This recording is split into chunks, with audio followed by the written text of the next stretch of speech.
Well, hello again, everybody. Today we are going to be talking about hope because one thing that we need in this time of COVID-19 is hope. We know that we're going to get through this. We know that God is going to get us through this. Hope has to do with the Essler, actually, of humility, because it's humility that is our response to God and the beginning of understanding. One of my favorite verses in the Bible is Isaiah 43, 1 through 3. It says, "Fear not, for I have redeemed you. I have summoned you by name. You are mine." Did you know that God knows your name? Do you understand how precious your name is and hearing your name? When I was in middle school, baseball was my sport. There would come a time when the season was winding up, and we would find out who's going to get to go to the All-Star game. And that was a big deal because we were going to go to the real stadium to play.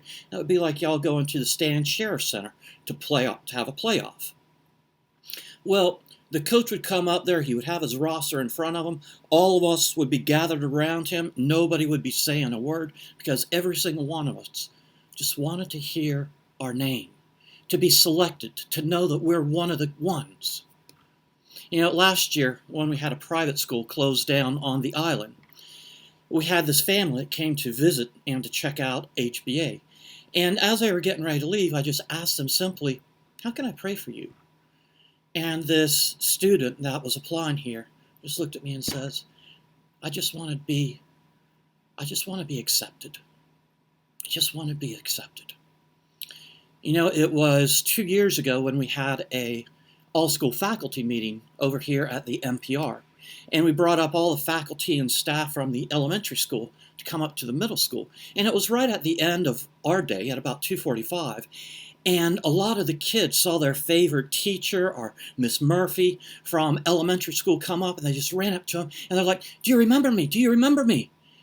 And I found it amazing because underneath of those words, "Do you still remember me?" they were really asking, "Do you still love me? Do you remember my name?" You see, our God knows your name. He accepts you, and He remembers you, and He loves you. He will never forget you. Even in these difficult days in which we are living, His promise is still true. In Hebrews 13:5, He tells us, "I will never leave you, nor forsake you." One of our high school seniors sent me an email last week saying that they were very scared and anxious about going to the mainland for college in August. And she was just wondering, what do I do? How do I know what God wants me to do? And what I told her was something I've advised many people. When you don't know where to turn in the Bible, go to the book of Psalms. Just turn anywhere in there. There's 150 chapters. Just go in there somewhere and start reading. Usually before you even go through 5 different Psalms, God will speak to you in a way that no person is able to. Or go to the book of Proverbs and just figure out what day it is. Today is May the 4th, so you would go to the 4th chapter of Proverbs and just read it. And God has a way of changing our heart through His Word. He has a way of calming our hearts when we're in His Word. Try it. You might be very surprised.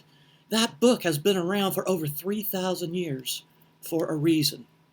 And it is through Him that we find this hope that we need to get through these trying days. Now, once again, I have some reflection questions for you down below. And also, if you would like for me to pray for you in any way, or the teachers to pray for you in any way, please just indicate that down there also, because we do love you guys, and we do pray for you. Okay? So take care of yourselves. Go wash your hands.